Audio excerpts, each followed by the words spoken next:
Hello hello hello दोस्तों, क्या हाल चाल, क्या हाल चाल, क्या हाल चाल। I hope you all are doing very very very very good. Welcome to special economic zone one shot. तो ये है एक बी कैटेगरी का टॉपिक। बहुत ही प्यारा टॉपिक। इनफैक्ट ये चैप्टर छोटा है लेकिन इससे 5 नंबर का क्वेश्चन मिनिमम आता ही है। तो कई बार तो देखो ऐसा होता है कि बड़े बड़े चैप्टर जिसमें 3 घंटे 4 घंटे का वन शॉट बन रहा है वो 5 नंबर का आता है, और फिर एक सा छोटा सा चैप्टर भी 5 नंबर का आता है। तो आपको लगता है कि क्यों ना यहाँ पे अच्छे से पढ़ के 5 नंबर चोरी कर लिया जाए। तो बच्चों, although this is a B category chapter. B category का मतलब है कि इसमें ज्यादा पढ़ना नहीं है, लेकिन हाँ मार्क्स अच्छे खासे यहाँ पे आ जाते हैं। Got it everyone. एक अगर मैं एवरेज वेट की बात करूँ तो इसका 5 नंबर का वेटेज है। मैंने अभी कोई रिसेंट में पेपर तो नहीं देखा जहाँ पे 10 नंबर तक पूछा जाए, लेकिन हर एग्जाम में ये 5 नंबर का कंसिस्टेंटली आया है। बेसिक्स के ऊपर क्वेश्चन अगर आप देखेंगे तो 25% टाइम आते हैं। जो इसके अंदर कुछ जो बीच में सेक्शंस दिए हुए हैं, वो सेक्शन नंबर शुरू हो जाता है आपके प्रोसीजर सेक्शन नंबर 3 से शुरू हो जाता है। और फिर मोटा मोटी करीब करीब आप 10 तक मान कर चलिए, ये आपका 50% टाइम आता है। और इस चैप्टर में अगर मैं बात करूँ तो मिसलेनियस वाला पार्ट पढ़ना भी जरूरी है, क्योंकि वो भी 25% टाइम आता है। जनरली जो ये तीसरी कैटेगरी होती है मिसलेनियस वाला, वहां से जनरली दूसरे चैप्टर्स में उतने क्वेश्चन नहीं आते, पर यहाँ से आते हैं। तो आपको मिसलेनियस वाले पार्ट को भी अच्छे से इंपॉर्टेंस देते हुए चलना है। अब सबसे पहले मैं बात आपसे कहना चाहता हूँ कि स्पेशल इकोनॉमिक जोन होता क्या है। आप खुद ही एक बार इस वर्ड को जब आप कह रहे हैं तो एक बार आप सोचिए अपने दिमाग में कि स्पेशल इकोनॉमिक जोन क्या है। अच्छा, एक चीज तो मैं भूल ही गया था। अच्छा, वो मुझे याद आ गया कि सर ये जो भी आप लिखा रहे हो, आप जो भी पढ़ाएंगे उसका नोट्स हमको कहाँ से मिलने वाला है। तो बच्चों, ये वाला जो बैच है आपको यहाँ से आपको सारे के सारे वन शॉट मिल जाएंगे। Got it everyone. तो जो भी एग्जीक्यूटिव दिसंबर या जून 26 का ये हमारा बैच बना हुआ है, इसमें जितने भी वन शॉट है बेटा, वो किसी भी सब्जेक्ट का, वो आपको यहाँ पे फ्री ऑफ कॉस्ट मिल जाएगा। जल्दी से जाना और जाकर आप सारे के सारे नोट्स को ले लेना। तो कहाँ पे था मैं था स्पेशल इकोनॉमिक जोन में। अगर कोई आपसे ये पूछे कि बेटा स्पेशल इकोनॉमिक जोन क्या है, तो आप क्या कहेंगे? तो आप खुद ही सोचिए। जोन मतलब कोई तरीके की जगह, स्पेशल मतलब कुछ तो खास, इकोनॉमिक मतलब कोई चीज जो कि हम यहाँ पे फ्री में या बहुत ही सस्ते में देना चाहते हैं। जैसे आपने सुना होगा ना, अगर आप फ्लाइट में जा रहे हैं तो इकोनॉमी फ्लाइट और बिजनेस फ्लाइट। तो इकोनॉमी फ्लाइट मतलब क्या होता है? जो सस्ता होता है। कई बार हम कहते हैं कि ये बहुत ही इकोनॉमिकल है, तो इसका मतलब क्या होता है कि ये जो है ये बहुत सस्ता है। कई बार गाड़ियों में, ओला में, उबर में आपने देखा होगा इकोनॉमी कैब लिखा रहता है, यानी सस्ता।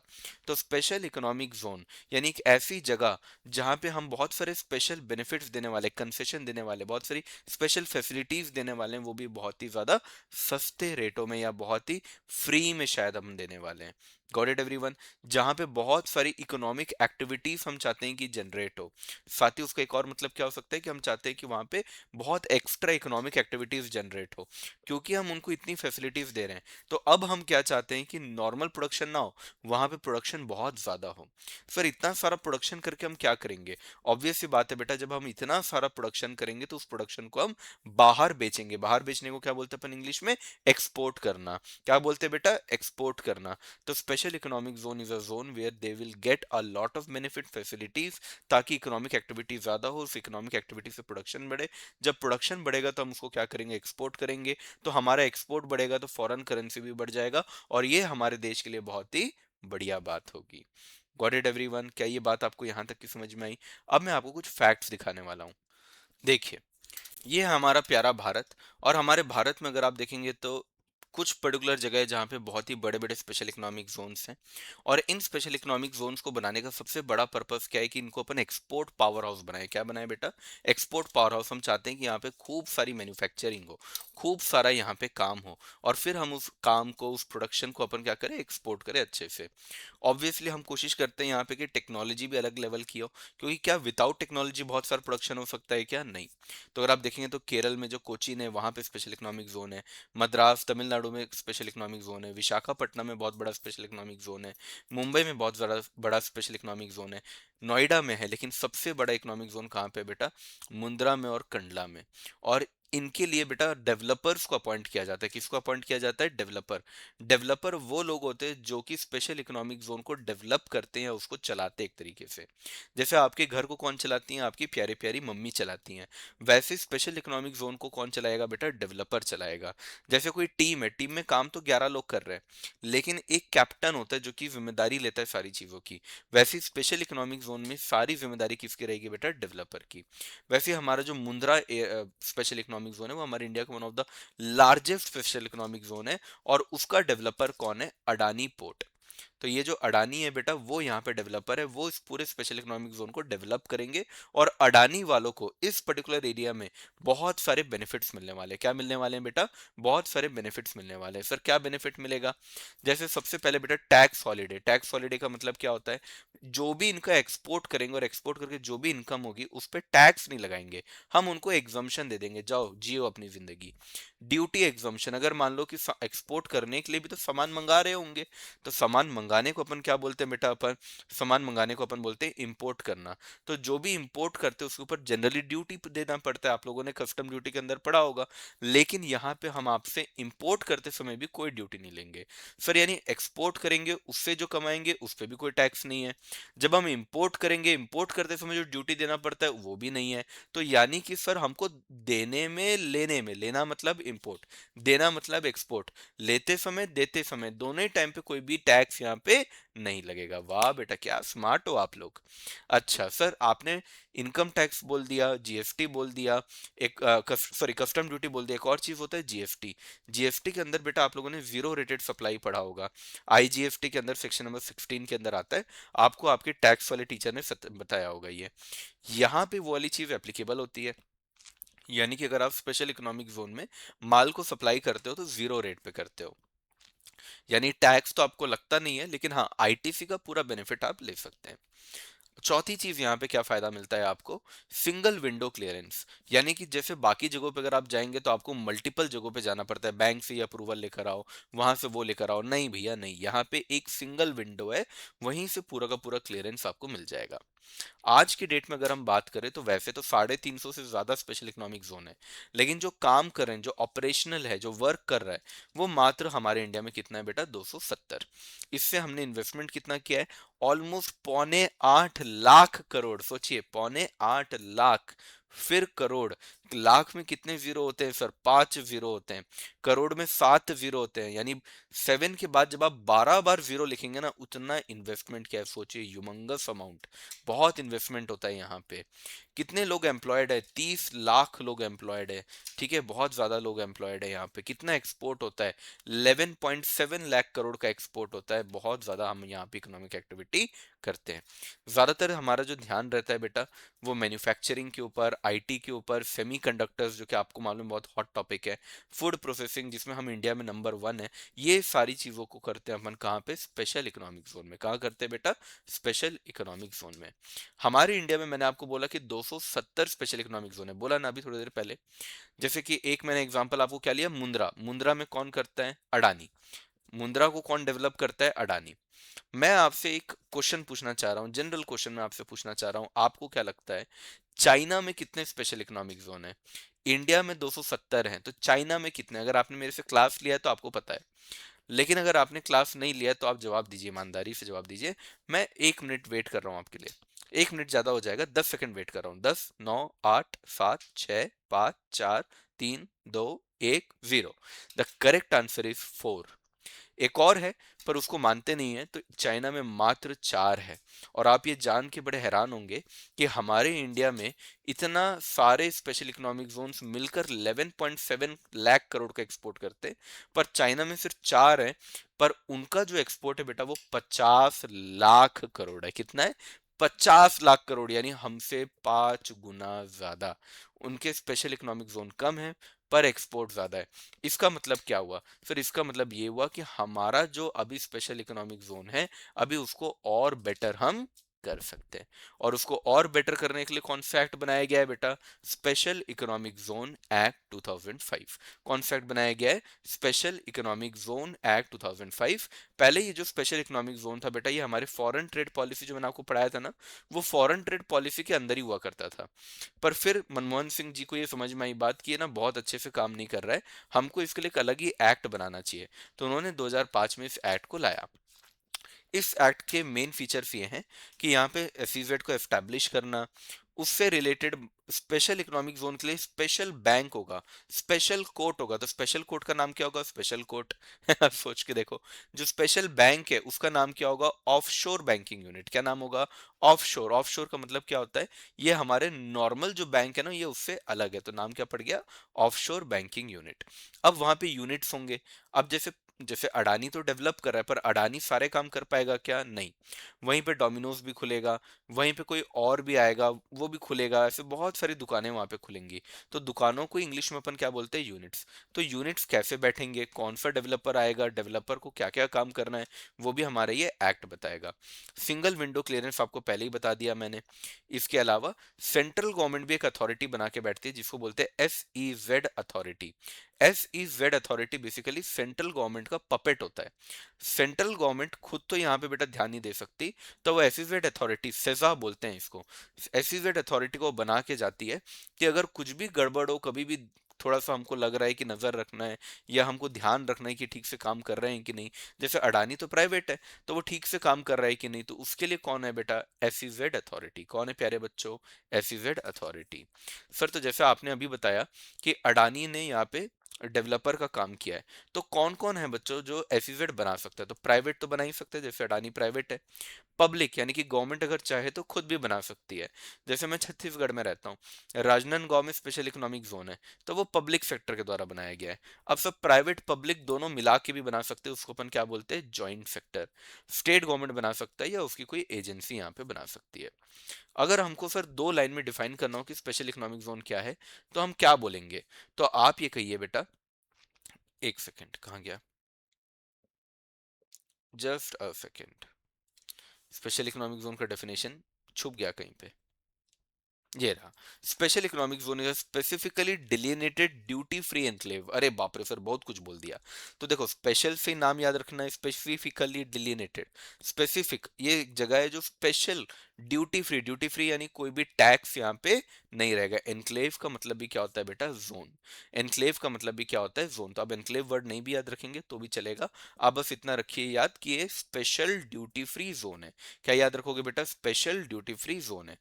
And shall be deem to be foreign territory. Sir ऐसा क्यों, हम इसे फॉरेन टेरिटरी क्यों मान रहे हैं? अब बच्चों, हमारे जीएसटी का अगर आप एक्ट देखोगे तो जीएसटी में या इनकम टैक्स में क्या लिखा है कि ये पूरे इंडिया में कवर होगा? लिखा है कि नहीं लिखा है? आप खुद ही बताओ, आपके टीचर ने बताया होगा। GST shall extend to whole of India, ऐसा करके लिखा है ना। Income tax shall extend to whole of India, ऐसा करके लिखा है ना। अरे भैया, जब जीएसटी और इनकम टैक्स पूरे इंडिया पे लग रहा है, तो स्पेशल इकोनॉमिक जोन पे भी लग जाएगा।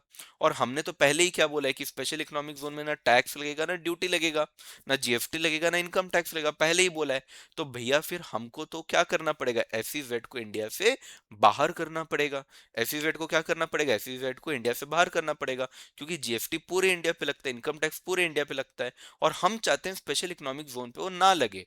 तो हम ये मान लेंगे, डीम्ड है, डीम्ड, रियलिटी नहीं है, डीम्ड है। हम ये मान लेंगे कि जो स्पेशल इकोनॉमिक जोन है ना बेटा, वो स्पेशल इकोनॉमिक जोन हमारे इंडिया में है ही नहीं।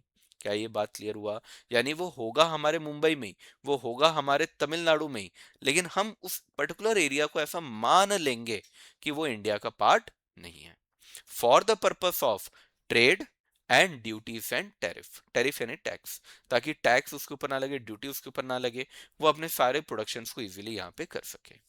क्या ये बात क्लियर हुई? तो फटाक से अपन इसको पहले नोट्स में लिख लेते हैं ताकि आपके माइंड में एकदम अच्छे से बात बैठ जाए। क्या लिखेंगे आप?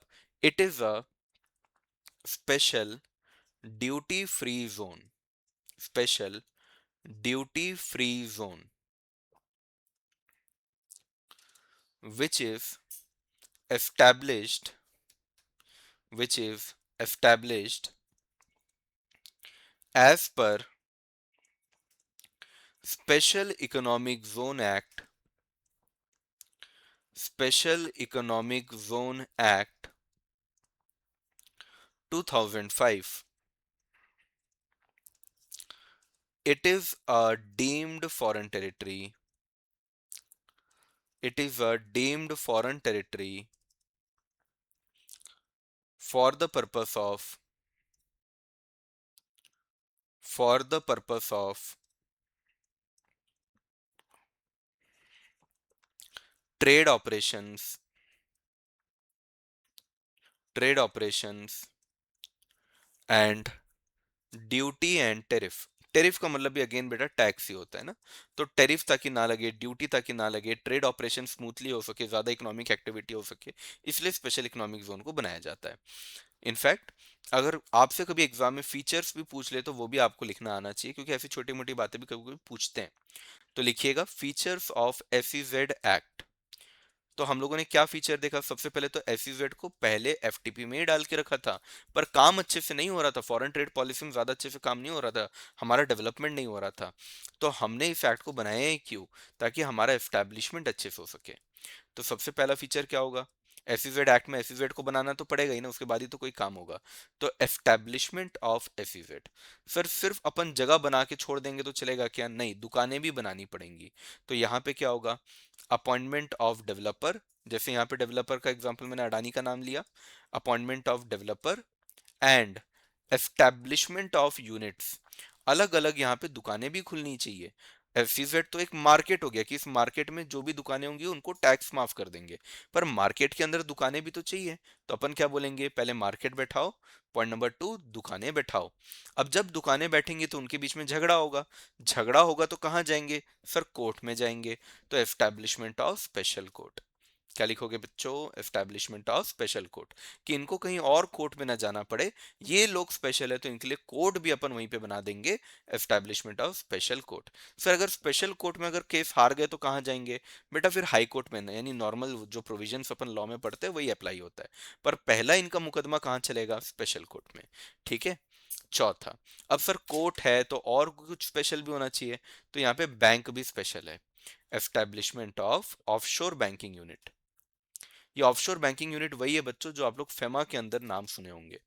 Establishment of offshore banking unit. अगर आपने मुझसे ही फेमा पढ़ा हुआ है तो वहां पे जो सेक्शन नंबर डेफिनेशन के अंदर सेक्शन नंबर 2C है, वहां पे ऑथराइज पर्सन तीन प्रकार के होते हैं. ऑथराइज डीलर, मनी चेंजर और ऑफशोर बैंकिंग यूनिट. वहीं पे आपने ये वर्ड सुना है. तो ऑफशोर बैंकिंग यूनिट कुछ नहीं, बैंक का ही एक ब्रांच होता है जो कहाँ पे होता है? स्पेशल इकोनॉमिक जोन में. क्या यहाँ तक की बातें क्लियर हो गई आप लोग को? ये सारी चीजें हो गई. अब special concession and relief on special concession and relief on duties and taxes. तो ताकि ड्यूटीज एंड टैक्सेस के ऊपर भारी छूट यहाँ पे दी जा सके, इसी वजह से एसईजेड एक्ट को बनाया गया है. क्या यहाँ तक की बात क्लियर हो गई? फिर एसईजेड को बनाने का हमको ये समझ में आ गया कि ज्यादा एसईजेड बनाना है. आपने ये बोला ज्यादा प्रोडक्शन होना चाहिए, ज्यादा एक्सपोर्ट होना चाहिए, ज्यादा एम्प्लॉयमेंट भी हो रहा है. लेकिन ये बात कहीं तो एक्ट में लिखी होगी ना? हाँ बच्चों, सेक्शन नंबर 5 के अंदर ये लिखा हुआ है, जिसको बोला जाता है guidelines for SEZ. Guidelines for SEZ को ही आप अगर मान लीजिए एसईजेड का कभी बेनिफिट पूछ ले या पर्पस पूछ ले, तो भी आपको ये लिखना आना चाहिए कि भैया हमने एसईजेड बनाया तो उससे होगा क्या. तो वो कहाँ पे लिखा है बेटा? बात सेक्शन नंबर 5 के अंदर. कहाँ लिखा है? Section number 5. चलिए मैं आपको दिखाता हूँ. सेक्शन नंबर 5 में देखिए क्या लिखा है. Guideline for SEZ. क्या लिखा है बच्चों?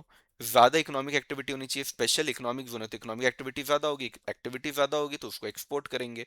सर आपने बताया था बहुत इन्वेस्टमेंट होता है, लाखों करोड़ों का इन्वेस्टमेंट होता है. जी हाँ. सर आपने दिखाया एम्प्लॉयमेंट भी बहुत होता है. जी हाँ. जब बेटा इन्वेस्टमेंट होगा तो रोड बनेंगे, ब्रिज बनेंगे, तो उसको इंग्लिश में क्या बोलेंगे? Development of infrastructure. क्या बोलेंगे? Development of infrastructure.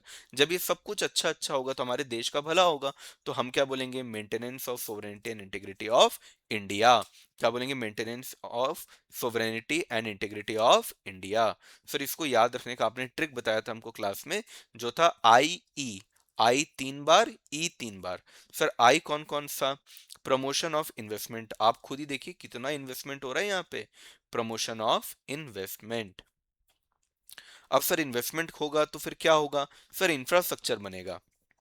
Development of infrastructure. Development of infrastructure, investment होगा, इंफ्रास्ट्रक्चर बनेगा, प्रोडक्शन होगा, तो इन सब से धीरे धीरे हमारे देश का भला होगा। तो उसे अपन क्या बोलेंगे इंग्लिश में?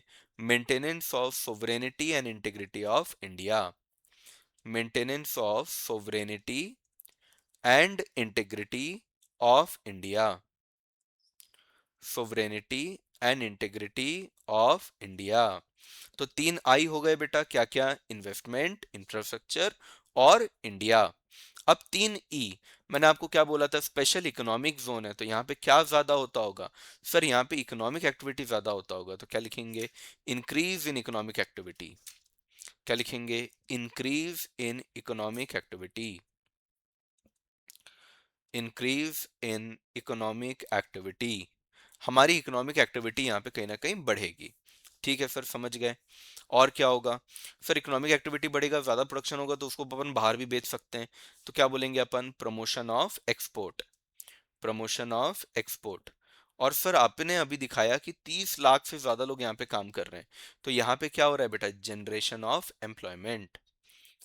एम्प्लॉयमेंट जनरेशन ऐसा भी लिख सकते हो, एम्प्लॉयमेंट जनरेशन या जनरेशन ऑफ एम्प्लॉयमेंट। तो तीन आई और तीन ई, ये हो गया आपका स्पेशल इकोनॉमिक जोन। यहां तक की बात क्लियर हुई। अब सर इसको बनाएगा कौन? तो अगला सवाल यही निकल कर आ जाता है, who can set up SEZ? Who can set up SEZ, कि एसईजेड को बनाता कौन होगा? तो अभी अभी मैंने आपको एग्जांपल दिया अडानी का, तो अडानी यानी कि कौन हो गया? Private sector. सर आपने बताया था कि आपके यहाँ पे पब्लिक बनाई है, पब्लिक मतलब गवर्नमेंट बनाई है, तो उसको क्या बोलेंगे? Public sector. और सर दोनों मिलकर अगर बनाए तो उसको क्या बोलेंगे? Joint sector. अब स्टेट का मामला है, तो स्टेट में तो स्टेट ही बनाएगी, तो इसलिए स्टेट गवर्नमेंट और इट्स एजेंसीज। सर इसको बनाते कैसे हैं? कौन बनाएगा ये तो समझ गए, but what is the procedure? तो बेटा प्रोसीजर जो दिया हुआ है ना, वो दिया है सेक्शन नंबर 3 के अंदर। सेक्शन नंबर 3 के अंदर आपको दिया हुआ है कि एफिजेट को कैसे बनाया जाएगा। कभी भी कुछ भी बनाना है तो सबसे पहले तो एप्लीकेशन ही देना पड़ता है। तो शुरुआत अगर हम करेंगे सेक्शन नंबर 3 की, तो एप्लीकेशन देना पड़ता है। यहाँ पे वैसे बहुत सारी बातें लिखी है, मैं आपको आसान तरीके से समझा रहा हूँ कि जो भी व्यक्ति, एनी पर्सन जो कि एफिजेट को बनाना चाहता है, वो एरिया आइडेंटिफाई करके कि मैं इस जगह पे एफिजेट बनाना चाहता हूँ, वो प्रपोजल सबमिट करता है बेटा, या तो स्टेट गवर्नमेंट को या तो बोर्ड ऑफ अप्रूवल को। किसको? स्टेट गवर्नमेंट को या तो बोर्ड ऑफ अप्रूवल को। अब देखिए, अब देखिए सबसे पहला स्टेप क्या है? पहला स्टेप नहीं, मैं आपको बोलता हूं ये पहला रूट। आप समझिए पहला रूट क्या है? Person can make an application to state government, to state government as proposal. जो एप्लीकेशन वो देगा ना, उसको एप्लीकेशन ना बोलकर उसे अपन आगे क्या बोलेंगे? Proposal. After identifying the area, proposal में ये लिखा होना चाहिए कि आप कौन से पर्टिकुलर जगह को स्पेशल इकोनॉमिक जोन बोलना चाहते हो। अब क्योंकि जैसे ना, अगर आप देखेंगे तो झारखंड में, उड़ीसा में और छत्तीसगढ़ में स्टील का प्रोडक्शन बहुत ज्यादा है। मूवीज का प्रोडक्शन कहाँ पे बहुत ज्यादा होता है? महाराष्ट्र, मुंबई में। अगर आप देखेंगे कि एग्रीकल्चर कहाँ बहुत ज्यादा है, आप बोलेंगे पंजाब, हरियाणा। अरे भाई, तो हर जगह के ना कुछ स्पेशलिटी है यार, हर जगह कुछ ना कुछ खास है। तो आप एरिया आइडेंटिफाई करके आप ये बोलेंगे कि देखो हम यहाँ पे बहुत सारी इकोनॉमिक एक्टिविटी करना चाहते हैं, क्योंकि इस एरिया में ये खास है, और हम इसका अगर फैक्ट्री बनाएं, अगर हम इसका प्रोडक्शन करें, इकोनॉमिक एक्टिविटी करें, तो यहाँ पे बहुत अच्छा होगा। ऐसे करके आपको प्रपोजल देना पड़ेगा। तो आपने इसे प्रपोजल दिया, किसको दिया? स्टेट गवर्नमेंट को दिया। स्टेट गवर्नमेंट अब किसको देगी? बीओए। बीओए का मतलब क्या होता है? Board of approval. क्या बोलते हैं बेटा? Board of approval. तो इसको अपन इंग्लिश में कैसे लिखेंगे? State government shell forward, shall forward the proposal to board of approval। तो सर हम सीधा नहीं भेज सकते क्या बोर्ड ऑफ अप्रूवल को? तो बच्चों एक अलग सबसेक्शन है। अब हमारे इंस्टीट्यूट ने भी सबसेक्शन नहीं लिखा है, एरो सी बनाया, तो हम भी वैसे ही चलेंगे। एक अगला सबसेक्शन है जो बोलता है person may make an application directly to an application directly to, किसको बेटा? किसको एप्लीकेशन डायरेक्टली दे सकता है? बोर्ड ऑफ अप्रूवल को। कि भैया मैं कहीं ना कहीं क्या करूंगा, मैं पहले स्टेट गवर्नमेंट को दूंगा, फिर state government board of approval को देगा। भाई अप्रूव करने के लिए एक बोर्ड बना के रखा है, उसी का तो नाम होगा ना बोर्ड ऑफ अप्रूवल। नाम से ही समझ में आ रहा है कि सर एक अप्रूवल करने के लिए एक अलग से आपने अथॉरिटी बना के रखी है, तो सीधा उसी को दे दो। अब बोर्ड ऑफ अप्रूवल क्या करेगा? बोर्ड ऑफ अप्रूवल में बोर्ड ऑफ अप्रूवल में आइदर एक्सेप्ट द प्रपोजल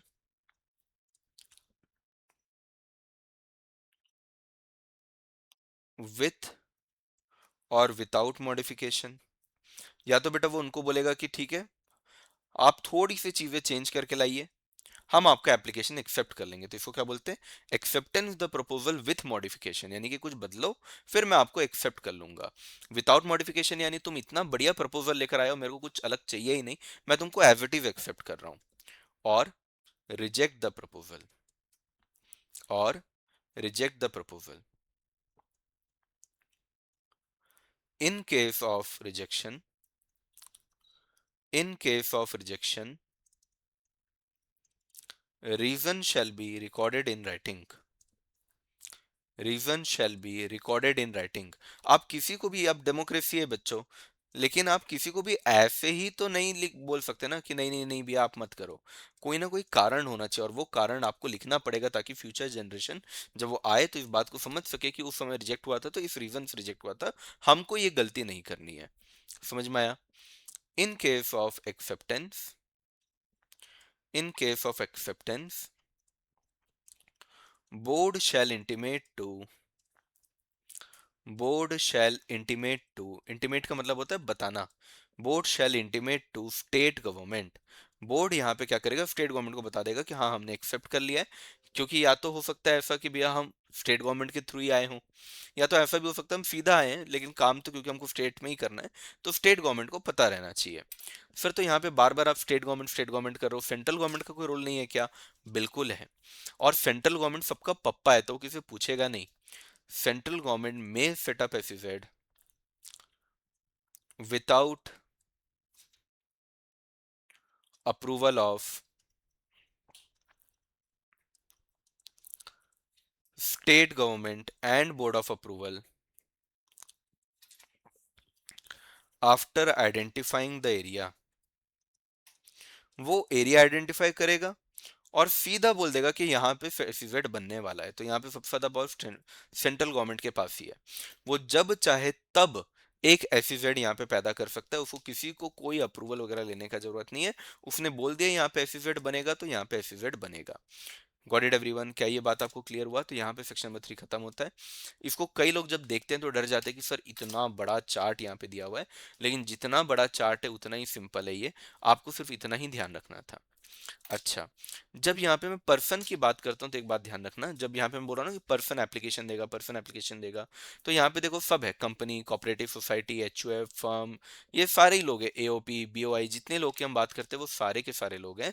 ध्यान रखना, इंडिविजुअल में इंडिया का आदमी या बाहर का आदमी दोनों ही सेटअप कर सकते हैं। यानी resident in India, resident outside India, दोनों ही एलिजिबल है। छोटी सी बात ध्यान रखना। क्लियर हुआ? अब सेक्शन नंबर 4 इतना काम का नहीं है। सेक्शन नंबर 4 बस इतना बोलता है कि भाई जो डेवलपर है, एक बार आपका एप्लीकेशन एक्सेप्ट हो गया, अब आप अपना, आपको मिलेगा एक ग्रांट ऑफ अप्रूवल। क्या मिलेगा आपको? Grant of approval. कि भैया हाँ अब आप तुम काम चालू कर दो, अब तुम यहाँ पे प्रोडक्शन चालू कर दो। जैसे ही तुमको ये मिलेगा, उस आइडेंटिफाइड एरिया में अपने काम को क्या कर देना, शुरू कर देना। Got it everyone? तो सेक्शन नंबर 4 ऐसे कोई काम का नहीं है, एग्जाम में आने लायक नहीं है, लेकिन हाँ सेक्शन नंबर 3 और सेक्शन नंबर 5 आ सकता है। सेक्शन नंबर 6 क्या बोलता है? ये बोलता है कोई भी स्पेशल इकोनॉमिक जोन को डिमार्केट करो। डिमार्केट करने का मतलब होता है बांटना, डिवाइड करना। जैसे हमारे घर में भी खाना बनाने वाली एक जगह होती है, खाना खाने वाली एक जगह होती है, और खाना रखने वाली एक जगह होती है। ऐसा तो नहीं है ना कि गैस स्टोव में खाना बनाया और वहीं पे खाना रख दिया, वहीं से खा रहे हैं सब बैठ के। हाँ, ऐसा तो नहीं कढ़ाई से बैठ बैठ के सब चम्मच उठा के खा रहे हैं। The answer is no. वैसे ही बेटा खाना बन रहा है, यानी कि प्रोडक्शन होने वाले एरिया को क्या बोलते हैं? Processing area. वहीं पे गुड्स मैन्युफैक्चर होंगे, वहीं पे सर्विसेज रेंडर की जाएंगी। अब एक ऐसा एरिया जहां पे खाने को रखा गया है, ठीक है, ऐसे एरिया को जहाँ पे खाना रखा जाता है, रखने को क्या बोलेंगे, वेयर हाउसिंग। रखने को क्या बोलेंगे, वेयर हाउसिंग। तो वेयर हाउसिंग के लिए एक अलग से एरिया रहेगा। ठीक है। और तीसरा non processing area. Non processing यानी जहाँ पे खाया जा रहा है, जहाँ पे कंजम्पशन किया जा रहा है, उसको अपन क्या बोलेंगे, नॉन प्रोसेसिंग, यानी जहाँ पे कोई भी प्रोडक्शन नहीं हो रहा है। Got it everyone? तो तीन प्रकार से एरिया को बांटा गया, जहाँ पे प्रोसेस हो रहा है, जहाँ पे प्रोसेस नहीं हो रहा है, और जहाँ पे सामान को रखा गया है। अब आप ही इमेजिन कीजिए ना कि अगर इतना बड़ा एरिया है, तो इस एरिया में अगर प्रोसेस हो रहा है, खाना बन रहा है, या सामान बन रहा है, खाने को भी छोड़ो, सामान बन रहा है, तो कोई एरिया होगा जहां पे सामान बिक रहा होगा। ऐसा तो नहीं जहां बना रहे वहीं से बेच दे रहे होंगे। जैसे आप कहीं पे जाते हैं होटल में, तो बैठ के खाना खाने वाली जगह अलग होती है, और खाना बनता पीछे है। वैसे ही बेटा एक प्रोसेसिंग एरिया जहाँ लोग बैठ के खा रहे हैं, नॉन प्रोसेसिंग एरिया, और बीच में कई सारी चीजें रखी होती हैं, उस एरिया को अपन क्या बोलेंगे, वेयर हाउसिंग एरिया। क्या बोलेंगे प्यारे बच्चों, वेयर हाउसिंग एरिया। ऐसे करके तीन एरिया को डिमार्केट यानी कि डिवाइड किया गया है। क्लियर हो गई ये बात आप लोग को? सर ये कहाँ लिखा है कि ड्यूटी से सब एग्जाम्प्ट होगा? ये लिखा है बेटा सेवन, सेक्शन नंबर सेवन, थाला फॉर अ रीजन, यानी कि सारे गुड्स और सर्विसेज बच्चों यहाँ पे एग्जाम्प्ट हो जाएंगे। ये बात कहाँ लिखी है, सेक्शन नंबर सेवन में। आगे आ जाते हैं। बोर्ड ऑफ अप्रूवल को बनाएगा कौन बच्चों? बोर्ड ऑफ अप्रूवल को बनाएगा सेंट्रल गवर्नमेंट। कौन बनाएगा? Central government. और वहां पे कितने लोग होंगे, कितने टाइम के लिए होंगे, वो सारा डिसाइड होगा as may be prescribed. Important है हमारा सेक्शन नंबर 9 कि बोर्ड ऑफ अप्रूवल को करना क्या है। बोर्ड ऑफ अप्रूवल की जो जिम्मेदारियां हैं वो है अप्रूव करने की, हर चीज को अप्रूव करेगा। एसईजेड बनेगा कि नहीं, वो भी यही अप्रूव करेगा। डेवलपर अडानी होगा कि अंबानी, वो भी यही अप्रूव करेगा। एसईजेड बन गया तो उसके अंदर दुकान कौन सी खुलेगी नहीं खुलेगी, ये भी कौन अप्रूव करेगा, बोर्ड ऑफ अप्रूवल। इंफ्रास्ट्रक्चर कौन सा बनेगा नहीं बनेगा, ये भी कौन डिसाइड करेगा, बोर्ड ऑफ अप्रूवल। तो हर चीज को डिसाइड करने वाला व्यक्ति कौन है बेटा, board of approval. Done everyone? तो एसईजेड, यूनिट, डेवलपर, इंफ्रास्ट्रक्चर, इन सभी को अप्रूव करेगा। अच्छा, कई बार ये लाइसेंस देगा बेटा डेवलपर्स को, और लाइसेंस देने वाला भी यही होगा और कैंसिल करने वाला भी यही होगा। ठीक है, तो section number 9 is very very important. आइए इसको एक बार देखते हैं। सबसे पहले ग्रांटिंग ऑफ अप्रूवल या रिजेक्टिंग द प्रपोजल किसका बेटा, एसईजेड। एसईजेड को बनने ही नहीं देगा। दूसरा, जो एक्टिविटीज हो रही है वो कंडक्ट कौन करेगा, डेवलपर। तो डेवलपर कौन होगा नहीं होगा वो भी यही डिसाइड करेगा। ठीक है। यूनिट्स कौन से होंगे नहीं होंगे वो भी यही डिसाइड करेगा। अच्छा, इंफ्रास्ट्रक्चर कौन सा होगा नहीं होगा वो भी यही डिसाइड करेगा। लाइसेंस भी यही देगा और सस्पेंड भी यही करेगा। क्या बोला क्या बोला क्या बोला, लाइसेंस भी यही देगा, सस्पेंड भी यही करेगा। दोनों ही पावर है, लेने की भी देने की भी। ठीक है, सॉरी, मतलब लाइसेंस देने की और वापस लेने की, सस्पेंड। और such other function as may be assigned, such other function as may be assigned, ये छोड़ दो, अभी 15 16 हमने पढ़ा ही नहीं है तो उस काम का नहीं है। तो आप हेडिंग दे दो section number 9। Section number 9, functions of board of approval, and I believe this is very important topic, ये एग्जाम में आ भी सकता है।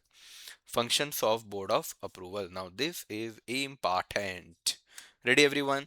सबसे पहले अप्रूवल और रिजेक्शन ऑफ, सेम चीजें लिखते जाओ। अप्रूवल और रिजेक्शन ऑफ, अप्रूवल और रिजेक्शन ऑफ, आगे का जो लाइन है ना बस वो चेंज कर दो। सबसे पहले तो एसईजेड अथॉरिटी एस्टैब्लिशमेंट, ये हो गया। ठीक है सर। अब एसईजेड आ गया तो उसको कोई डेवलप करने वाला भी होना चाहिए, तो अप्रूवल और रिजेक्शन ऑफ एसईजेड डेवलपर। क्या लिख देंगे, एसईजेड डेवलपर। यही होता है बेटा याद करने का तरीका। और हर जगह अलग अलग लाइन अगर लिखा है तो उसमें से मेन वर्ड्स क्या है वो निकालो, उसको कॉमन करो और आगे की लाइन को बस चेंज करो। फिर क्या बोलेंगे, एसईजेड यूनिट्स, और अप्रूवल और rejection of infrastructure facilities, infrastructure facilities. Got it? क्योंकि इंस्टीट्यूट भी यही चाहता है, तुमको भी कुछ और याद नहीं रहेगा। मैं 5 अलग अलग लाइन लिखाऊंगा, पांचों भूल जाओगे। उससे अच्छा क्या है, कॉमन निकालो और जो जो अलग है बस उसको याद रखो। अब यहाँ पे एक चीज अलग क्या था, granting of license, granting of license to developer, granting of license to developer. फिर suspension of license of developer, suspension of license of developer. तो पहले तो लाइसेंस देंगे, अगर ठीक नहीं लगा तो सस्पेंड करेंगे। फिर सस्पेंड क्यों करते हैं बेटा, ये मैं आपको बताऊंगा सेक्शन नंबर 10 के अंदर। सेक्शन नंबर 10 के अंदर मैं बताऊंगा सस्पेंशन क्यों होता है। लास्ट सच अदर फंक्शन, तो इसको मैं क्या बोलता हूँ अपनी क्लास में, धनिया मिर्ची। तो धनिया मिर्ची हमेशा सब्जी के साथ आएगा ही आएगा। वैसे ही आखिरी पॉइंट हमेशा आएगा ही आएगा, सच other functions as may be prescribed by central government. Central government अगर कुछ करने बोलेगा तो वो भी करेगा ही करेगा, क्योंकि सेंट्रल गवर्नमेंट इस चैप्टर में सबका पप्पा है, तो वो जो बोलेगा वैसा होगा। अब सेक्शन नंबर 10 के अंदर आ जाते हैं अपन, सस्पेंशन ऑफ लाइसेंस। अब इसके अंदर ना तीन बड़े इंपॉर्टेंट ग्राउंड्स लिखा है कि किसी भी डेवलपर का लाइसेंस क्यों कैंसिल हो, क्योंकि लाइसेंस कैंसिल करना कोई छोटी मोटी बात तो है नहीं। अगर आप एक बार किसी को लाइसेंस दिए हो तो सोच समझ के दिए होंगे, तो अगर आप कैंसिल कर रहे हैं तो बड़े रीजंस होने चाहिए। तो सबसे पहली बात ये बोला है कि देखो हमने डेवलपर को जो काम दिया वो काम ही नहीं कर पा रहा है, तो developer is unable to discharge the function imposed on him. Imposed on him का मतलब होता है लगाना। अब जैसे हमारे इंडिया में संजू सैमसन के वजह से मेरे को लगता है हमने वर्ल्ड कप जीता है। उसने क्या बढ़िया मैच खेला जब जब जरूरत थी। आखिरी 2-3 मैच तो उसके बहुत ही अच्छे खेले उसने। अगर मान लो एक ओपनर है, वो आ रहा है और 10 बॉल पे 5 रन बना के 4 मैच में जा रहा है, तो आप उसे खिलाओगे क्या? नहीं। फिर संजू सैमसन टाइप का सेंचुरी मारेगा, 70-80 रन मारेगा तो ही खिलाएंगे। वैसे ही बेटा, जिस पोजीशन पे जिस व्यक्ति को जैसा रोल प्ले करना चाहिए वैसा ही रोल उसे करना पड़ेगा। अगर उसने वैसा काम नहीं किया तो उसे हटाओ भैया। तो वही बात यहाँ बोला है, the developer is unable to discharge, यानी ठीक से वो अपने फंक्शन नहीं कर पा रहा है, जो उसको करना था वो अगर नहीं कर पा रहा है हटाओ। ठीक है। दूसरा, अगर मान लीजिए कैप्टन बोल रहा है कि तुम जाओ जाके बहुत सारे छक्के मारो चौके मारो, धीरे धीरे मत खेलो, जल्दी जल्दी खेलो, और जो बैट्समैन है वो एकदम धीरे धीरे धीरे धीरे धीरे धीरे खेल रहा है, तो भैया इसको अपन इंग्लिश में क्या बोलेंगे? The developer has persistently defaulted in complying. Complying का मतलब मानना, मानना the direction of board. Board जैसा डायरेक्शन दे रहा है, जैसे वो कह रहा है वैसा हम नहीं कर रहे हैं। बैट्समैन अगर कैप्टन की बात नहीं मानेगा तो कैप्टन निकाल देगा। वैसे ही बेटा परसिस्टेंटली, परसिस्टेंटली मतलब बार बार डिफॉल्ट हो रहा है, बार बार, एक आध बार हो रहा है ठीक है, लेकिन तुम बार बार उनकी बात नहीं मान रहे हो, तुम्हें सस्पेंड कर देंगे। तीसरा, हमारे देश में अगर आप देखेंगे तो कुछ क्रिकेटर्स हैं जिन्होंने वो किया था, क्या बोलते हैं, फ्रॉड किया। पाकिस्तान में तो ऑलमोस्ट हर प्लेयर करता है। क्यों? क्योंकि पाकिस्तान में आर्थिक स्थिति ठीक नहीं है। अगर आर्थिक स्थिति ठीक नहीं होगी तो भैया आप कुछ ना कुछ बदमाशी करोगे ही करोगे। वैसे ही यहाँ पे डेवलपर का भी अगर फाइनेंशियल पोजीशन अगर ठीक नहीं है तो वो एसईजेड को अच्छे से नहीं चलाएगा, वो अपने काम को अच्छे से नहीं करेगा, तो ऐसे व्यक्ति को क्या कर देना चाहिए? सस्पेंड कर देना चाहिए। क्लियर हुआ सभी को? लेकिन जब भी आप किसी को सस्पेंड करेंगे तो कम से कम कितने महीने का नोटिस देंगे? 3 महीने का आप नोटिस देंगे। फिर वो जो रिप्लाई देगा, वो रिप्लाई को कंसिडर करने के बाद ही आप सस्पेंशन करेंगे, ऐसे आप सस्पेंशन नहीं करेंगे। Got it everyone? क्लियर हुई ये बात आप लोग को? एक बार अगर आपका सस्पेंशन हो गया बेटा, upon suspension the affidavit of developer vest in administrator. Administrator के पास आपका सारा पावर चला जाएगा डेवलपर से हट के, for a period not exceeding 1 year up to the date on which the letter of approval is transferred whichever is earlier. यानी कि जितना समय तक आपको अप्रूवल, मतलब जब तक आपको पावर दिया गया था वो वाला टाइम, और 1 year which ever is earlier.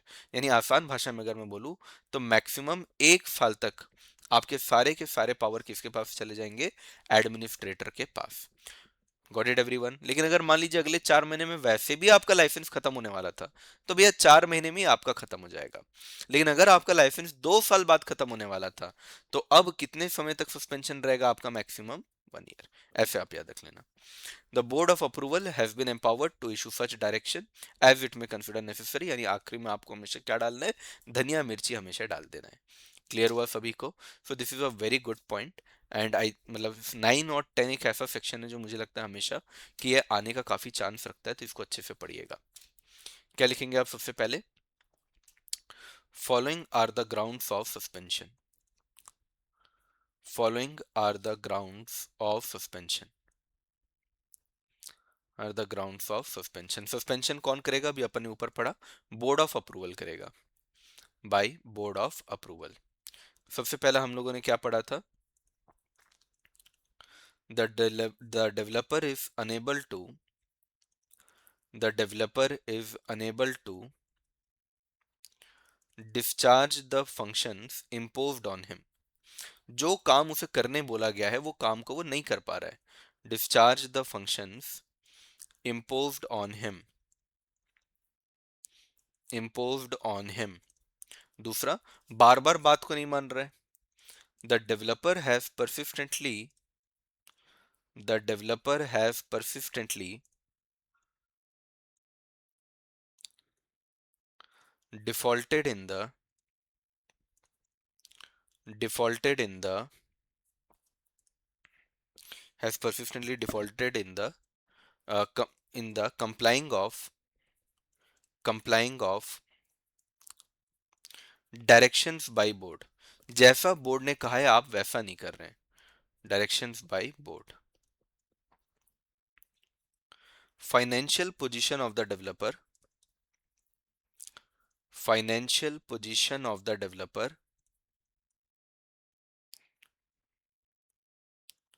is such that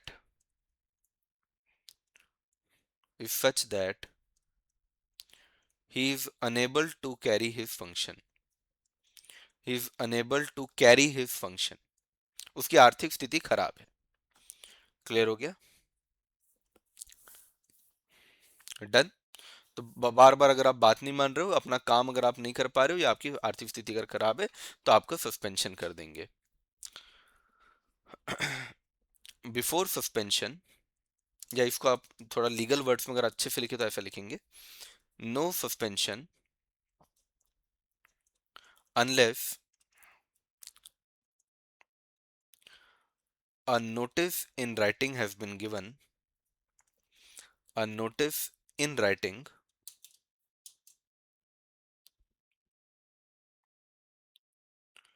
has been given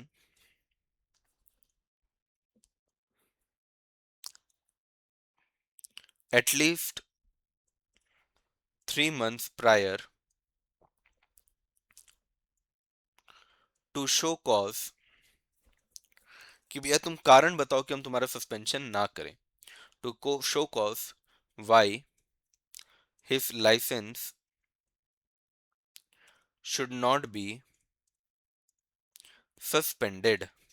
His license should not be suspended. Done, everyone? The suspension shall be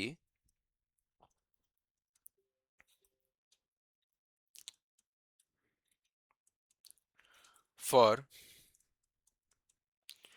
maximum period of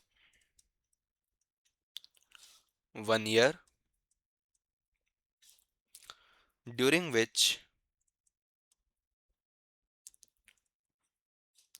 the function shall be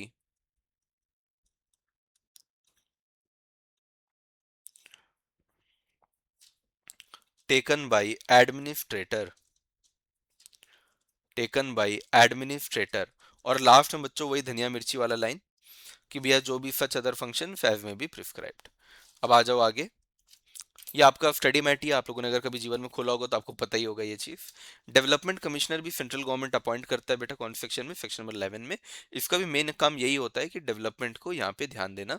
इनकी salary, allowance, provident fund सब कुछ क्या होगा? As may be prescribed. क्या लिखेंगे आप? As may be prescribed. Development commissioner developer ही आप ऐसा समझिए. तो ये जितने भी वहाँ पे दुकानें हैं, दुकानों को अच्छे से, ताकि वो अच्छे से काम करें, उनको गाइड करना पड़ेगा. प्रमोशन ऑफ एक्सपोर्ट्स करने पड़ेंगे, ये तो हमारा नॉर्मल बात भी है. जो भी स्टेट एजेंसीज हैं, सेंट्रल गवर्नमेंट, उनके साथ कोऑर्डिनेशन करते हुए चलेगा. ठीक है. मॉनिटर करेगा सबके परफॉर्मेंस को. डिस्चार्ज करेगा सच अदर फंक्शन जो भी उनको असाइन हुए हैं. ठीक है. तो डी, एक एफ भी था यहाँ पे, monitor the performance. C D E F G था. हाँ ये रहा, सच अदर फंक्शंस. तो ये इसका निमोनिक्स बन गया बेटा, सी डी ई एफ जी. कि ये काम किसके रहेंगे बेटा? डेवलपमेंट कमिश्नर के. सी फॉर क्या है हमारा? कि कोऑर्डिनेशन करना है. डी फॉर क्या है हमारा?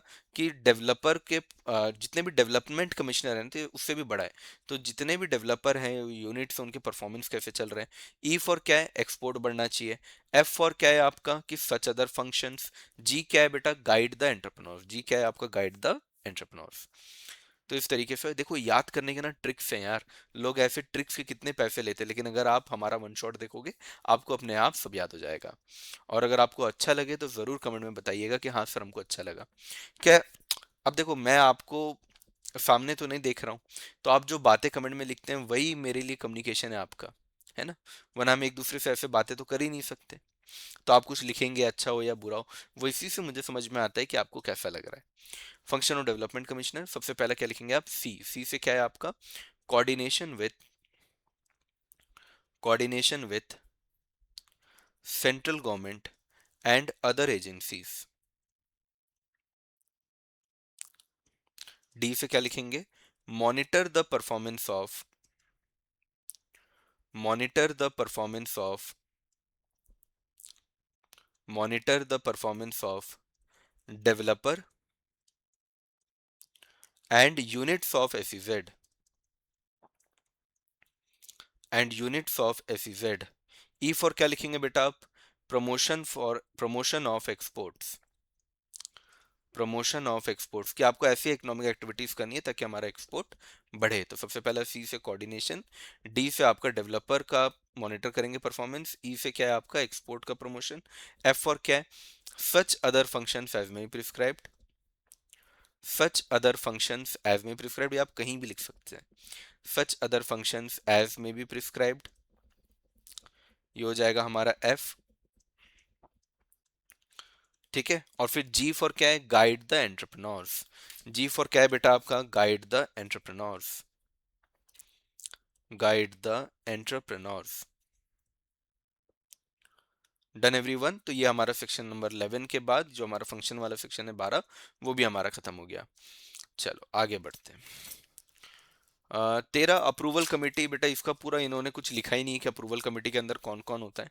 ठीक है, तो ये हमने क्लास में लिखा हुआ है, बाकी हमारे स्टडी मैट में नहीं है, तो मैं वन शॉट में नहीं करा रहा हूँ। तो हमारे क्लास के बच्चे हैं, उन लोगों को पता होगा, हमने क्लास में अलग से लिखा हुआ है। ठीक है। सेक्शन नंबर 13 अगर आप गूगल भी करेंगे तो आपको पता चलेगा कि वहाँ पे एक अलग ही चीज़ें लिखी हुई है। ये सब कोई रेलिवेंस ही नहीं है, पर हमारे स्टडी मैट में नहीं है, तो आई होप कि एग्जाम में भी ना आए। अप्रूवल कमेटी का फंक्शन क्या है? तो it is as simple as जो बोर्ड ऑफ अप्रूवल थे, बिल्कुल अप्रूवल कमेटी का काम काफी हद तक आप देखेंगे तो सिमिलर है डेवलपमेंट कमिश्नर से और अप्रूवल, बोर्ड ऑफ अप्रूवल से। ये भी क्या करता है? बहुत सारी चीजों को अप्रूव करता है। वहां पे जैसे वो मॉनिटर करता था परफॉर्मेंस, ये भी मॉनिटर करता है बहुत सारे परफॉर्मेंस को, अदर फंक्शंस को ये कहीं ना कहीं देखता है। कोऑर्डिनेशन वगैरह वाले काम ये करता है। कोऑर्डिनेशन को ही बस अपन यहाँ पे क्या बोलेंगे? कोलैबोरेशन। क्या बोलेंगे बेटा? कोलैबोरेशन। तो अगर आप देखेंगे तो ये जो अप्रूवल कमेटी के काम है, ये बिल्कुल आपका मिक्स है बोर्ड ऑफ अप्रूवल और डेवलपमेंट कमिश्नर के काम से। तो बोर्ड ऑफ अप्रूवल क्या करता था? सारी चीजों को अप्रूव। तो वैसे यहाँ पे भी कोई भी गुड्स को अगर हम खरीद रहे हैं, कौन से गुड्स खरीदने हैं नहीं खरीदने हैं, उसको अप्रूव कौन करेगा बेटा? Approval committee. कोई भी सर्विस है तो सर्विस को लेना है कि नहीं लेना है, वो कौन अप्रूव करेगा? Approval committee. तो गुड्स को लेना है कि नहीं लेना है? Approval committee. सर्विस को लेना है कि नहीं लेना है? Approval committee.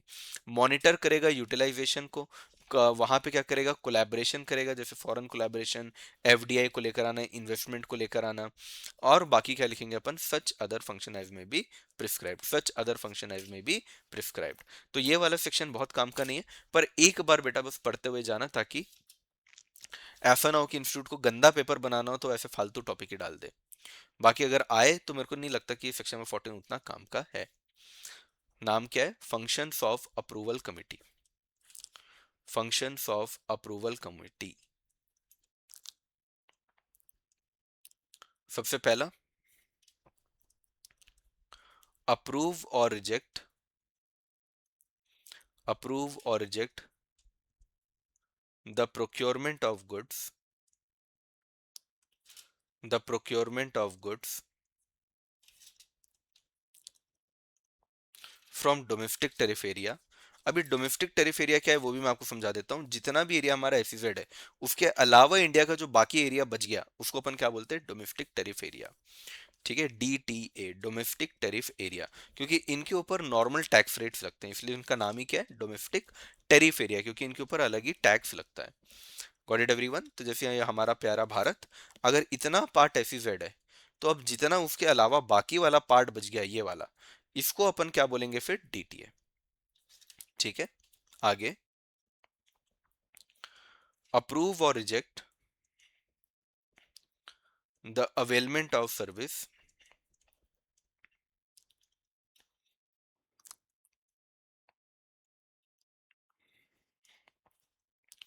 फॉरेन कोलैबोरेशन यानी दूसरे देशों के साथ मिलकर काम को करना, foreign collaboration and increase in foreign direct investment, increase in foreign direct investment,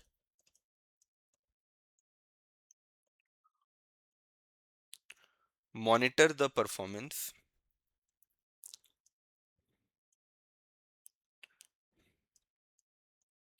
such other functions as may be prescribed, such other functions as may be prescribed। तो वन शॉट्स को मैं ऐसे बना रहा हूँ जो एकदम एग्जाम ओरिएंटेड हो, और अगर आप उसे बार बार देख लें तो आपके दिमाग में सारे के सारे पॉइंट्स अच्छे से बैठ जाए। Such other functions as may be prescribed, as may be prescribed. तो यहाँ पे हमारा ये वाला टॉपिक क्या होता है बेटा, खत्म होता है। तो 13 आपके बुक में नहीं दिया है करके मैं यहाँ पे कवर नहीं कर रहा हूँ, मैं आपको डिस्क्लेमर दे दूँ। क्लास में हम लोगों ने किया हुआ है, 13 को बहुत अलग तरीके से यहाँ पे कराया गया है। ठीक है, चलो कैंसलेशन वाले टॉपिक को भी एक बार आपको देखते हुए जाना चाहिए। सेक्शन नंबर 16, अगर मान लो आपका लेटर अगर सस्पेंड हो रहा है तो आपको मिल जाएगा, लेकिन अगर कैंसिल ही हो गया, मतलब हमेशा के लिए अगर आपसे आपका अप्रूवल, मतलब आपका जो लाइसेंस अगर वो ले लिए, तो उसे अपन कैंसिल करना बोलते हैं। किसी भी टाइम पे अप्रूवल कमेटी के पास ये पावर है कि वो कैंसिल कर सकता है। बोर्ड ऑफ अप्रूवल सस्पेंड करेगा, पर अप्रूवल कमेटी सीधा कैंसिल करेगा, ये भी बात याद रखना। बोर्ड ऑफ अप्रूवल क्या करेगा, लाइसेंस देगा, सस्पेंड करेगा। कैंसिल करने का काम कौन करेगा बेटा, अप्रूवल कमेटी। एक बार अगर आपका वो कैंसिल हो गया तो फिर आपके जितने बेनिफिट्स थे, जितने एग्जम्पशन थे, जो भी चीजें आपको मिली है, जितने बेनिफिट आपको मिले हैं, वो सारा का सारा बेनिफिट, वो सारी की सारी चीजें आपको रिटर्न बैक करनी पड़ेंगी। अगर आपके पास कोई सामान है जिसके ऊपर आपने बेनिफिट लिया था, वो सामान भी आपको यहाँ पे वापस करना पड़ेगा। सर क्या हम इसके अगेंस्ट अपील कर सकते हैं? हाँ, आप अपील कर सकते हो। कहाँ पे आप अपील करोगे, बोर्ड ऑफ अप्रूवल के पास। कहाँ पे आप अपील करोगे बेटा, बोर्ड ऑफ अप्रूवल के पास आप अपील करोगे। क्या इतनी बात आपको क्लियर होती है अच्छे से? चलिए, तो इसको भी अपन लिख लेंगे एक बार। तो सबसे पहले कैंसिलेशन करने का पावर किसके पास है, अप्रूवल कमेटी पर। अगर वो कैंसिल कर दिया तो आप अपील कहाँ करने जाओगे, बोर्ड ऑफ अप्रूवल। दो बात समझ में आ गई, ठीक है। तीसरी बात, क्यों कैंसिल होगा, क्योंकि आप बात नहीं मान रहे हो, अपने काम नहीं कर रहे, बात नहीं मान ले। तो वही बात हो गई, परसिस्टेंटली अगर आप कॉन्ट्रवीन कर रहे हो, अगर आप बार बार उनकी बात नहीं मान रहे हो, तो फिर ऐसे केस में कैंसिल कर देंगे। जितना भी एग्जम्पशन कंसेशन जो भी था, वो आपको उस डेट से एक तो मिलेगा नहीं, और जो भी आपके पास रखा हुआ सामान है वो भी आपको उसके वहां से वापस करना पड़ेगा। क्लियर हो गई बात यहाँ तक? Section number 16, cancellation of letter of approval. क्या बोलेंगे अपन, section number 16, cancellation of letter of approval. Section 16, cancellation of letter of approval. तो इसको ना आप सिंपल पॉइंट्स में लिखने की कोशिश करिए, 5 से 6 पॉइंट के अंदर आराम से आ जाएगा। सबसे पहला point, cancellation of, cancellation of letter of approval, cancellation of letter of approval shall be by approval committee, approval committee on the grounds that, on the grounds that developer has, developer has persistently defaulted the, persistently defaulted the terms and conditions, terms and conditions of letter of approval. जैसा letter of approval में बोला गया है, आप वैसे काम नहीं कर रहे हैं, बार बार आप उस काम को खराब कर रहे हैं, आप डिफॉल्ट कर रहे हैं, तो ऐसे केस में क्या हो जाएगा, कैंसिलेशन।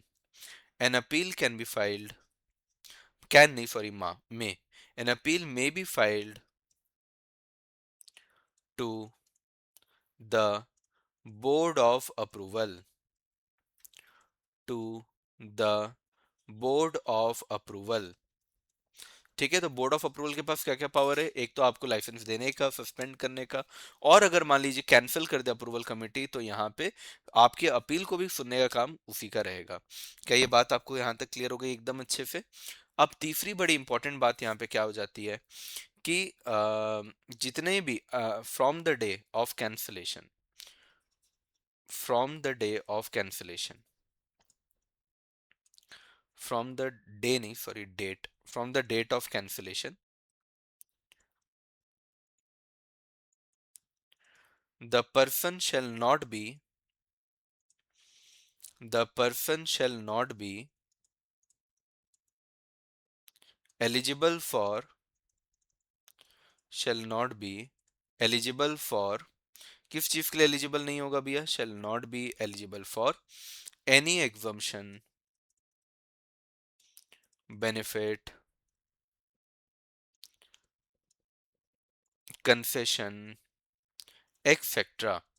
तो उसको किसी भी प्रकार का जो भी बेनिफिट, एग्जम्पशन, कंसेशन जो भी मिल रहा था वो आज से क्या हो जाएगा? पूरा का पूरा बंद। और जो भी उसके पास अनलाइंग द लाइंग स्टॉक, यानी जो उसके पास पड़ा हुआ है, और under utilise unutilise sorry unutilised raw material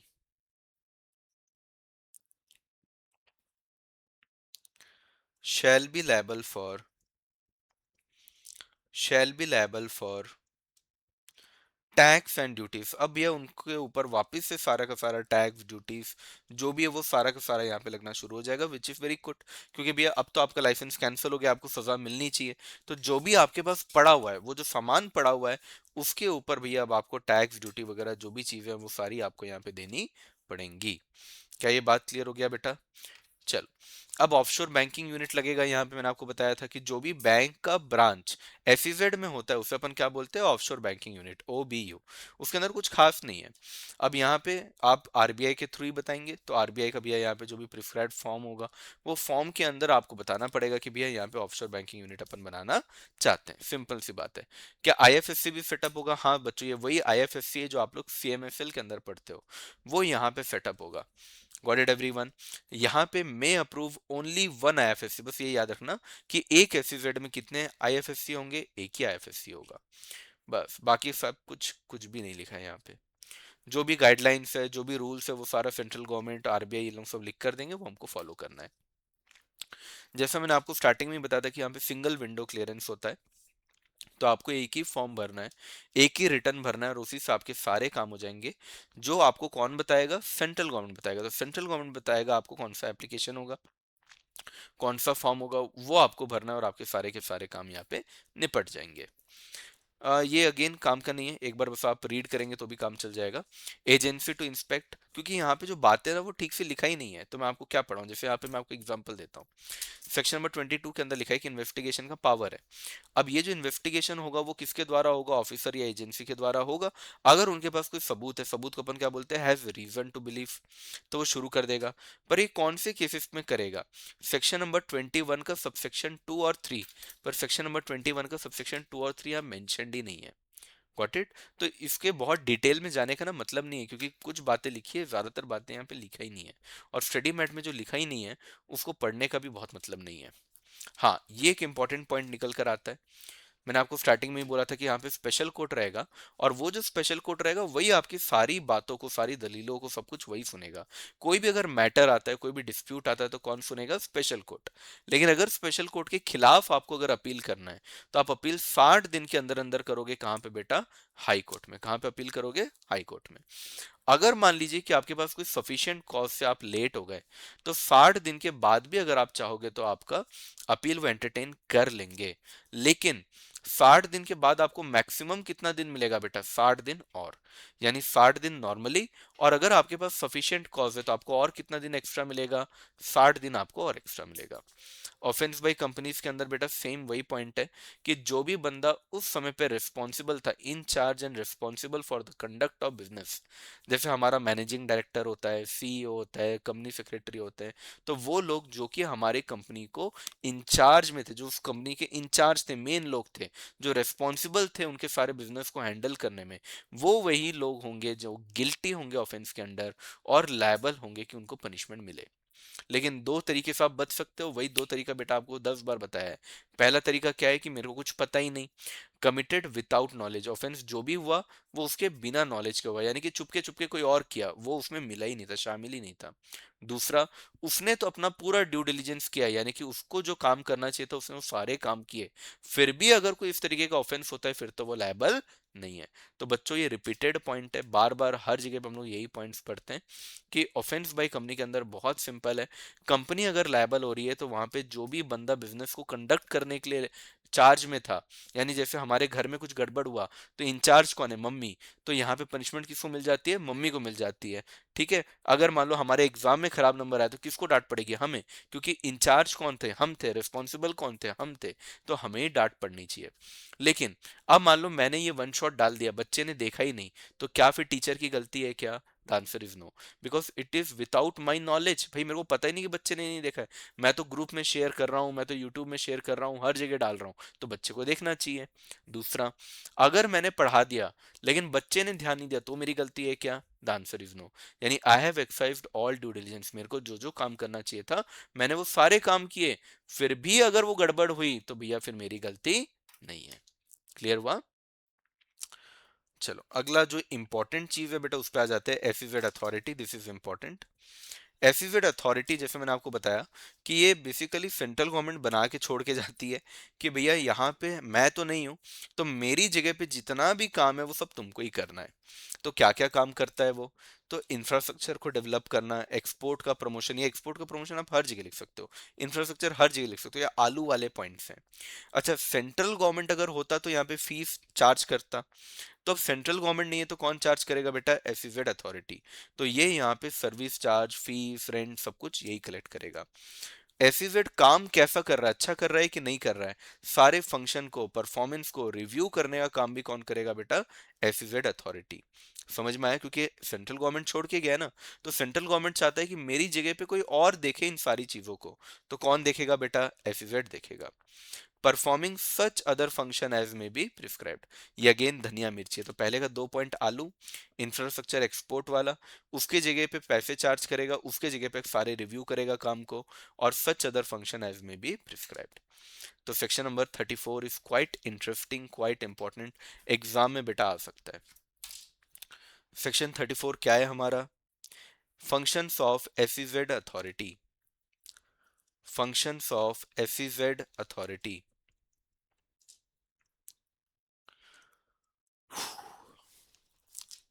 सबसे पहला, डेवलपमेंट ऑफ इंफ्रास्ट्रक्चर, ये ऑलमोस्ट आप हर जगह लिख सकते हो बेटा, हर एक के अंदर ये वाला पॉइंट कॉमन है, डेवलपर हो, डेवलपमेंट कमिश्नर हो, हर जगह कॉमन है। इंफ्रास्ट्रक्चर की बात हमने बोर्ड ऑफ अप्रूवल में भी किया था। दूसरा हमारा क्या हो जाता है बेटा? प्रमोशन ऑफ एक्सपोर्ट्स, हमारे एक्सपोर्ट्स जितने ज्यादा हों उतना अच्छा। अब सेंट्रल गवर्नमेंट अगर इसको छोड़ के गया है तो क्यों छोड़ के गया है? Review the performance of, review the performance of SEZ। अच्छा, मैं जहां पे शॉर्ट फॉर्म लिख रहा हूँ ना, आपको एग्जाम में नहीं लिखना है, मैं अगर स्टेट गवर्नमेंट को FG लिख रहा हूँ तो चलेगा, आप पूरा लिखना, ठीक है? अगला, levy, levy charge, rent, fees, etcetera. और लास्ट धनिया मिर्ची वाला point, such other functions as may be prescribed, such other functions as may be prescribed, as may be prescribed. Done everyone? तो ये एफिजेड अथॉरिटी के काम है। अब यहाँ पे एक और चीज है जो बड़ी इंटरेस्टिंग है कि अगर मान लीजिए कभी कोई गड़बड़ हो जाता है तो फिर क्या होगा? तो सेंट्रल गवर्नमेंट अपने आप आ जाएगा और सारी अथॉरिटी को, एफिजेड अथॉरिटी को वो अपॉइंट करके गया था कि भैया मैं नहीं रहूंगा तो तू देख लेना, पर अगर एफिजेड अथॉरिटी अपना काम ठीक से नहीं करती तो सीधा सेंट्रल गवर्नमेंट खुद आ जाएगा और 6 महीने तक उसे सुपरसीड करेगा। सुपरसीड करने का मतलब हुआ कि भैया उस अथॉरिटी का काम खत्म, अस्तित्व खत्म, रोल खत्म, अब भैया तू जा भाड़ में, तेरे को जो रोल दिया था वो तू ठीक से नहीं किया, अब मैं आ गया हूं, मैं देखूंगा सारी चीजें। Got it everyone? Section number 40, central government to supersede authority, यानी अथॉरिटी को बोलेगा चल निकल, और उसके जगह पे कौन आ जाएगा? Central government, for a maximum period of 6 month, कभी भी कर सकता है उस काम को। अगर ऐसा लग रहा है कि वो अनेबल टू परफॉर्म, यानी काम ठीक से नहीं कर पा रहा है, या परसिस्टेंटली अगर डिफॉल्ट कर रहा है अपने परफॉर्मेंस में, या विलफुली या without sufficient cause fail to comply with direction, जो डायरेक्शन उसको दिए गए थे वो जानबूझकर उसे कंप्लाई नहीं कर रहा है, तब यह उसको हटाएंगे और कौन आ जाएगा उसकी जगह पे, सेंट्रल गवर्नमेंट। क्लियर हुआ? कितने टाइम तक के लिए आएंगे? 6 महीना। फिर यहाँ पे लिमिटेशन एक्ट जो है, क्या हम लिमिटेशन एक्ट का यहाँ पे मान रखेंगे क्या? तो क्या बोल रहा है, section 43 stipulate that period of limitation in case of dispute shall be regulated by limitation act. यानी लिमिटेशन एक्ट यहाँ पे उसकी बात, लिमिटेशन एक्ट में जो भी लिखा है वो यहाँ पे भी अप्लाई किया जाएगा। एक आईडी कार्ड बेटा दिया जाएगा, क्योंकि ये स्पेशल जगह है, तो यहाँ पे अगर आप यहाँ पे आ रहे हैं तो आपके पास भी एक स्पेशल कार्ड होना चाहिए, इसलिए आपको आईडी कार्ड दिया जाएगा। छोटा सा पॉइंट है, बस याद रखना। हो सकता है कभी एग्जाम में आ जाए ना कि बताओ यहाँ पे आईडी कार्ड दिया जाता है कि नहीं दिया जाता है, यस। फिर स्टेट गवर्नमेंट के पास कुछ पावर्स हैं कि मान लीजिए स्टेट के कुछ स्पेशल टैक्स होते हैं, जैसे कि एक्साइज ड्यूटी स्टेट का ही होता है, ठीक है। बहुत सारे स्टेट के अपने अपने टैक्सेस होते हैं, वो अगर चाहे तो उन सबको भी अगर वो हटाना है तो वो हटा सकता है। कोई भी और लॉ में अगर कुछ बात लिखी है और एसईजेड में अगर कुछ और बात लिखी है तो कौन जीतेगा? सर एसईजेड ही जीतेगा, ये बोला है सेक्शन नंबर 51 में। Not with standing anything inconsistent with any other law. कहने का मतलब, अगर मान लीजिए कंपनी एक्ट 2013 में लिखा है नॉर्थ और एसईजेड एक्ट के अंदर लिखा है अगर साउथ, तो कौन जीतेगा? सर साउथ जीतेगा। यानी कि बेटा जो स्पेशल इकोनॉमिक जोन बोलेगा वही होगा। अगर दोनों बातें ऑपोजिट हैं तो स्पेशल इकोनॉमिक जोन ही जीतेगा, कंपनीज एक्ट हो या कोई भी एक्ट हो उसकी यहाँ पे नहीं चलेगी। क्लियर हुआ? एसईजेड रूल्स के अंदर एक इंपॉर्टेंट बात है कि जब अपील करने हम जाएंगे तो अपील करने कौन जा सकता है? तो बोला है देखो, आपको बोर्ड ऑफ अप्रूवल के पास अपील करने जाना है तो आप खुद जाओ, या सीए को ले जाओ, सीएफ को ले जाओ, सीएमए को ले जाओ, या लीगल प्रैक्टिशनर को ले जाओ। इनमें से अगर आप किसी को भी ले जाओगे तो भी काम चल जाएगा। Got it everyone? Rule number क्या है? Rule number 61। खत्म। देखो चैप्टर कितना प्यारा सा चैप्टर था, हमारा कंप्लीट भी हो गया। तो ज्यादा कुछ नहीं है इसके अंदर, छोटी छोटी बातें, जो जो मैंने ज्यादा इंपॉर्टेंट बोला है उसको आपको ध्यान से पढ़ना है, ठीक है। रूल नंबर 61 में आपको लिखा देता हूँ, वो भी मुझे लगता है क्योंकि इंपॉर्टेंट है। ऑफ एसईजेड रूल्स 2006,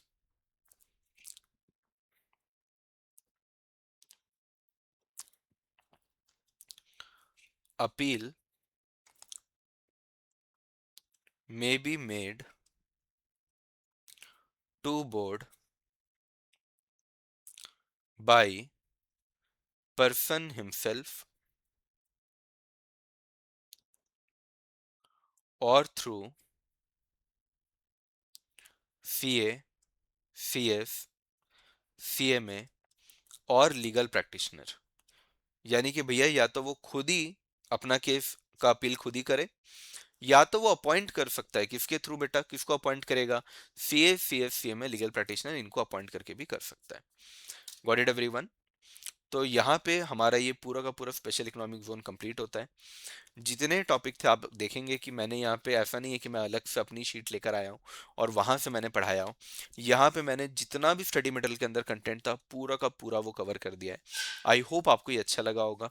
अगर अच्छा लगा, समझ में आया, सारी बातें आपके दिमाग में बैठी, बहुत सारे निमोनिक्स भी मैंने दे दिए, तो आप ज़रूर अच्छे से कमेंट करिएगा। मतलब ज़रूरी नहीं कि अच्छा कमेंट हो, आपका अगर कोई फीडबैक है, सजेशन है, वो भी मैं लेने को रेडी हूँ, पर ज़रूर कम्युनिकेट कीजिएगा। I would love to hear from your side. Got it? Thank you प्यारे प्यारे बच्चों, लव यू ऑल।